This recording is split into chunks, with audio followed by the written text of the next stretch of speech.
मृतदेह पोलीस ठाण्यासमोर ठेवून कुटुंबियांसह सर्वपक्षीय ठिय्या आंदोलन। श्रीरामपूरमध्ये हॉटेल व्यावसायिक तरुण आकाश शेखर दुबैया यांच्या हत्येनंतर शहरातील संताप आणखीन तीव्र झाला आहे। सर्वपक्षीय पदाधिकारी, आजी माजी आमदार, नगराध्यक्ष, नगरसेवक, मर्चंट असोसिएशनचे पदाधिकारी, व्यापारी आणि नागरिक मोठ्या संख्येने शहर पोलीस ठाण्यासमोर आंदोलनात सहभागी झाले आहेत। सकाळी 10 वाजता सुरू झालेलं हे आंदोलन दुपारनंतरही सुरूच असून मृतदेहासह आंदोलकांनी पोलीस ठाण्याच्या आवारात ठिय्या दिला आहे। आरोपी आणि त्यांच्या पाठीराख्यांना अटक झाल्याशिवाय अंत्यसंस्कार करणार नाही अशी ठाम भूमिका दुबैया कुटुंबियांसह आंदोलकांनी घेतली आहे। आंदोलनादरम्यान आमदार हेमंत ओगले यांनी शहरातील वाढत्या गुन्हेगारीवर तीव्र नाराजी व्यक्त केली। अनेक गंभीर गुन्ह्यांमध्ये प्रभावी पोलीस कारवाई होत नसल्याचा आरोप त्यांनी केला। काही पोलीस कर्मचारीही अवैध धंद्यांना पाठीशी घालत असल्याचा गंभीर आरोप त्यांनी यावेळी केला। अप्पर पोलीस अधीक्षक सोमनाथ वाघचौरे यांनी आंदोलकांची समजूत काढण्याचा प्रयत्न करत गुंडांकडून त्रास होत असेल तर नागरिकांनी पुढे येऊन तक्रार दाखल करण्याचे आवाहन केलं। मात्र या आवाहनाला आंदोलकांकडून कोणताही प्रतिसाद मिळाला नाही। गावगुंडांवर संघटित गुन्हेगारी कायद्याअंतर्गत कठोर कारवाई करून श्रीरामपूरमधील गुन्हेगारीचा कायमस्वरूपी बिमोड करावा अशी जोरदार मागणी आंदोलकांनी केली।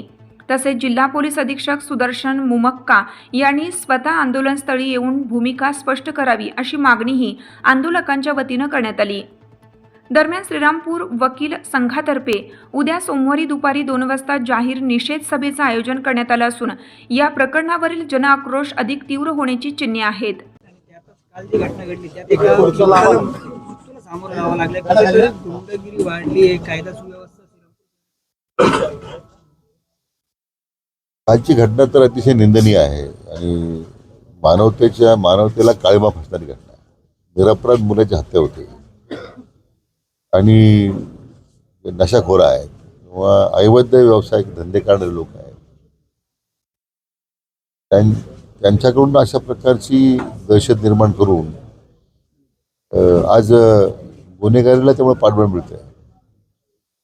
तेव्हा ही वस्तुस्थिती आहे की त्यामध्ये जे काही गुन्हेगारीकरण वाढत चाललेलं आहे किंवा त्यांना कोण आश्रय देत आहे, कोणाचा आशीर्वाद त्यांना आहे, त्याची चौकशी करावं लागेल।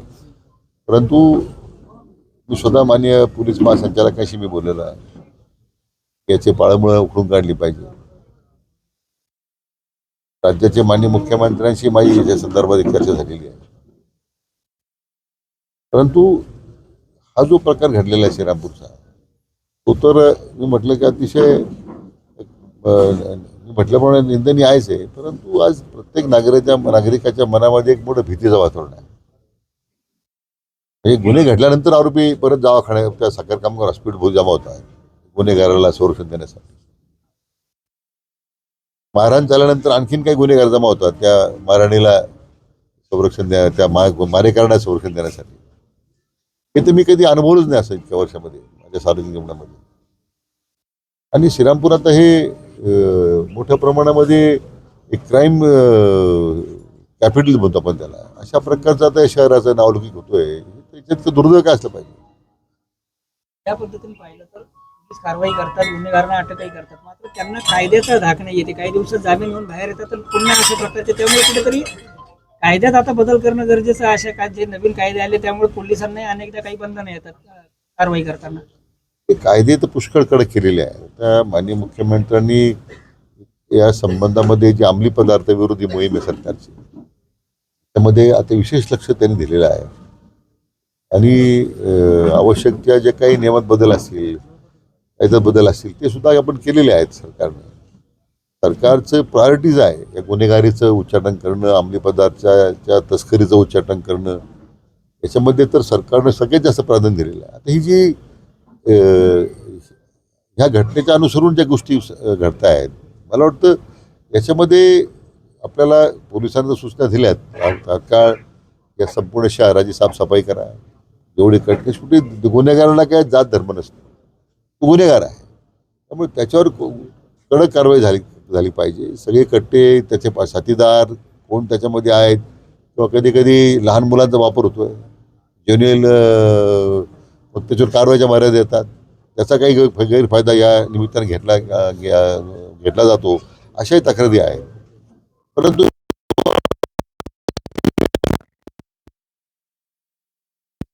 करण्याची मोहीम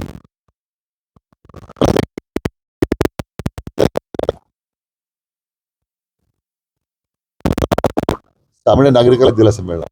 ते पण 10-15 वर्षात जी गुन्हेगारी श्रीरामपुरात वाढली त्याला तुम्ही कोणाला कारणीभूत धरता किंवा काय कारण तुम्ही सांगू शकता? दुर्दैवानं नाही, आता माझ्याकडे जी काही माहिती मिळते त्याच्यावरच आहे की बऱ्याच ठिकाणी लोकांच्या घरात घुसून महिलांच्यावर अत्याचार झाले, काही मुलांना पळून नेण्याचे प्रकार घडले. दहशत एवढी की लोक तक्रार करायला सुद्धा पुढे येत नाही. तर लोकांना पोलीस विभाग आम्हाला संरक्षण देईल याची लोकांमध्ये विश्वास नाही आहे. ज्या काही पूर्वी 7-8 वर्षापूर्वीच्या घटना ज्या घडल्या आणि ती मग आपोआपच ते गुन्हेगारांचं बळ वाढत गेले. आणि ते मुख्य कारण आहे की पोलिसांकडून त्या वेळा जर कारवाई झाल्या असत्या त्या काळामध्ये तर हे गुन्हेगार एवढी वाढली नसती. पण आता मला वाटतं स्वतः जिल्ह्याच्या पोलीस प्रमुखांनी लक्ष घातलेलं आहे. आता जे नवीन आले जे एस पी आहेत, आता आमचे ॲडिशनल एस पी आहेत, DYSP आहेत, त्यांनी आश्वासित केले आम्हाला आता पुढच्या 1 महिन्यामध्ये याचं समूळ उच्चाटन करण्याबद्दल आता कुठेही सरकार कमी पडणार नाही हे मी त्यांच्या माध्यमातून जनतेला आश्वासित करू इच्छितो. आता जे अनेक सूत्रधार आहेत त्यांना राजकीय आश्रय असतो, त्यामुळे त्या अशा व्यक्तींसंदर्भात आता काय कारवाई केली? नाही, ज्यांना राजकीय आश्रय ज्यांचा मिळत असेल किंवा राजकीय आश्रय देण्याचा कोणी प्रयत्न करत असेल त्यांनाही त्या लोकांनाही मी सांगेल सर की कारण वास्तव त्यांच्यासमोर आलं पाहिजे. जे कोणी त्यांना पाठिंबा देत असेल, पाठवत देत असेल, वास्तव काय वास्तव मला वाटतं समोर आल्यानंतर मला वाटत नाही की यांना कोणी राजकीय पाठबळ देईल की यांना कोणी आश्रय देईल. शेवटचा प्रश्न, खडसे अमित शहाच्या भेटीला जाऊन आले, भाजप प्रवेश होणार अशी चर्चा आहे आणि अमित शहानीच त्यांना बोलून घेतलं होतं. काय मला ती कल्पना नाही आहे, पण खडसे साहेब हे भारतीय जनता पक्षाचे अतिशय ज्येष्ठ ते राहिलेले आहेत, अध्यक्ष राहिलेले आहेत, मंत्री राहिलेले आहेत, विरोधी पक्ष नेते राहिलेले आहेत. आता त्यांच्याबद्दल निर्णय पक्षश्रेष्ठी काय घेतील शेवटी पक्षाच्या स्तरावर निर्णय अधिकार ज्यांना आहेत ते निर्णय जसे घेतील शेवटी त्या निर्णयाची अंमलबजावणी होईल. त्याला काही विरोध करणं, पाठिंबा देणं, स्वागत करणं प्रश्नच उद्भवत नाही. महासत्ता न्यूज करिता प्रतिनिधी सोमनाथ डोळे, झरेकाठी.